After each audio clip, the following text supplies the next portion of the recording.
পানি আর পানি ভাসে কিছু আস, মনে হয় কোলা না সাগরের আবাস।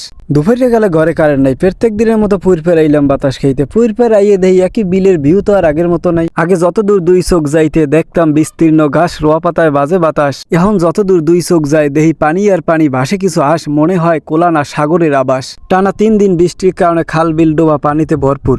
চারিদিকে এত পানি দেখে মনে পড়ে গেলে 10-12 বছর আগের কথা, যেকালে বস্তা আনলে আডুর নামায়। সে সময় প্রত্যেক বছরে এইরকম পানি উঠতে কোলায় ভরিয়া মোরা কিছু আটটে গেলা গাছ একখানে হরিয়া হেইয়ের মধ্যে গাবের দাসা উস করিয়া ভরিয়া হেইয়ের বানাইতাম বুর, কেউ বা শুদ্ধ ভাষায় কন বেলা, হেইয়ে লইয়া গড়তাম হাঙ্গা কোলায় হারা বেলা। চাইলেই তো আর বয়স 10-12 বছর কমাইনা সম্ভব না, কিন্তু চাইলে তো একটা বুড়ি বানাইনা সম্ভব। বাড়ির ছোট ভাইকে বলাইয়া কইলাম ল কান্দায় যাই কেলা গাছ আনতে, বুড়ি বানাম হনে হুন্যে। ওরা খুব খুশি। যাবার কালে পথে দেখি কিছু গুড়েগারা বইয়ে বইয়ে ফ্রি ফায়ার লগে কোতে। ওরা বাইরের জগৎটা বুঝবে কি, ওরা তো অগো শৈশবটারে আটকাইতেছে মোবাইলের মধ্যে তালা দিয়া। অগো বা দোষ কি 6-7 এর পড়ালেখাও নাকি অনলাইনে মোবাইল ছাড়া চলে না। হাতে ট্যাঙ্গা দিয়ে যদি বলি লোল পলে জিবরা কাটতে দেবো, সেটাও তো যুক্তিসঙ্গত না।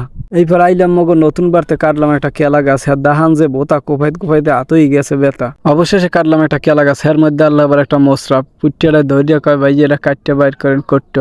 মশরার মধ্যে এই যে জিনিস যারা খাইছেন হেরা বুঝবেন এটার মজা কি, আর যারা খান নাই সেগুলো কইও বা লাভ কি। কেলা গাছে একটা কাটছি মগতা আর 3টে কাটছি কেগতা, হ্যাঁ মুইও কইতে পারি না, যদিও চুরি কই নেই না জিজ্ঞেস করে কাটছি, যে কারণে ভিডিওতে আর দেখাইলাম না, তাহলে সাক্ষী প্রমাণের দরকার হইবে না। অবশেষে দুইজনে খুব পরিশ্রম করিয়া খাল বিল বের হাতরাইয়া এই কেলা গাছ লইয়েছে পুষ্কুনির পাড়ায়। এখন কেলা গাছগুলোরে ভুইর বা বেলায় রূপান্তরিত করার লাগে কেলা গাছগুলোর জোড়া দেওয়া লাগবে, আর জোড়া দেওয়ার লাগে লাগবে কয়টা গাব গাছের গোছ। আর এই গোছ কাটার লাগে আমি চলে গেলাম বাগানে যে উঠতে গেলাম একখানা গাব গাছে। গাবের গোছ আইনে কেলা গাছের উপরে আড্রবিলে হালাইয়া মাপ দিলাম। মাপ দিয়ে এখন তো গাবের গোছটা উইস করতে হইবে, আনাল তো এটার মধ্যে ঢুকবে না। এই জন্য গাবের গোছটার দাহান দিয়ে উইস করতে লাগলাম। উইস করা শেষ, এখন কলা গাছের পেরেক হিসেবে এই গোছ কলা গাছের এমাথা ওমাথায় ঢুকাইতে হইবে, আর ঢুকাইতে হইবে ভারী একটা গাছ দিয়ে, যেটারে মোরা কই মুগর। পিড়াইতে 4টে গোছ এই কলা গাছের মধ্যে আড়াআড়ি ভাবে ঢুকাইন্য হয়ে গেছে। এখন বলা যায় এটা বেলা বা ভুঁইর পরিপূর্ণ হয়ে গেছে। পানিতে নামানোর আগে আবুতলা উঠতে বই রয়েছে, হে কয় আমি এই রেসরে বিলের মাঝখানে যাবো। যাইও কর আনন্দে আর ব্যাঘাত না গড়াই বুড্ডে পানিতে নামানোর ব্যবস্থা করি। সবাই মিললে গাড়ি জোরে দিলাম ঠেলা, একটু পরে পানিতে ভাসবে মগো বেলা। এই ভাইসে গেছে মগো বেলা, এখন এইটার উপরে চড়িয়া বিলের মাঝখানে যাওয়ার পালা।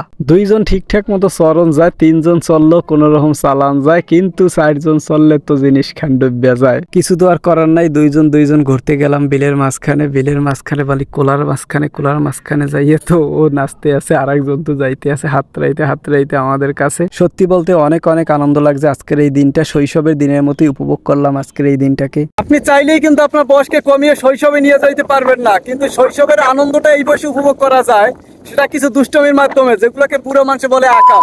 সেই আকামের মাধ্যমে আপনি চাইলেই কিন্তু শৈশবের আনন্দ উপভোগ করতে পারেন। তো আজকে এই পর্যন্তই, দেখা হবে আবার নতুন কোনো ভিডিওতে। ততক্ষণ সুস্থ থাকুন, ভালো থাকুন, আল্লাহ হাফেজ।